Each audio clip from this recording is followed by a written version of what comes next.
Okay, I did my last video. I did one of the strainer pours. Tickled to death with the way it came out. This one I'm going to get a little crazy. I'm going to try. I was going to just do a double, but I was worried about stretching it, trying to get it to all the sides. So I think what I'm going to try is, this is a bigger canvas. I think it's a 16 by 20. So what I'm going to try this time, I'm going to do 2 pours here, 2 pours here, and then try and stretch it out to get it to the edge of the canvas. Don't know what it's going to look like, but I'm going to try it and see. We never know until we try, right? So I've got all neon colors. I've got neon yellow, neon green, neon pink, and then I got black and white. This is actually, if it comes out okay, this is going to be for my daughter. She was wanting a neon colored one to hang in her dorm room in college. So if this thing works out, then that's where it'll end up. We'll have to just wait and see. So I got everything mixed up. And I got, let's see, my paint, I did 45 grams of the Deco Art poured medium, 45 grams of Floetrol, 22 grams of paint. Same percentage I've been using on my last couple pours, just a little bit more paint. I calculated this out, it should be the right amount of paint. So I'm going to start pouring. And I'm going to speed up through this part because this is going to take a while, obviously. My paint looks really thick. That's okay.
Okay, I got them all poured.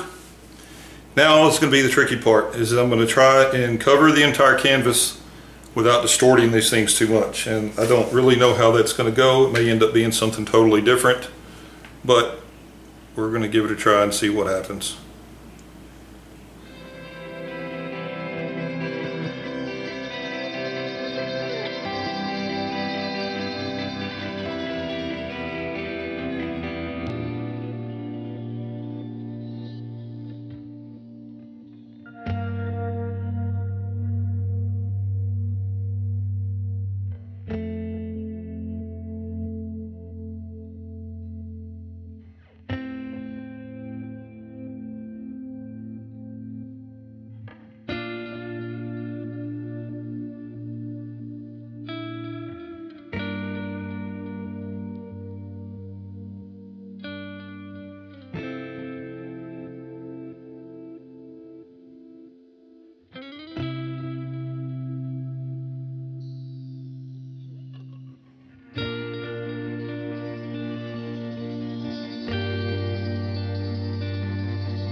Okay, I didn't know what I was gonna get, but I really like it.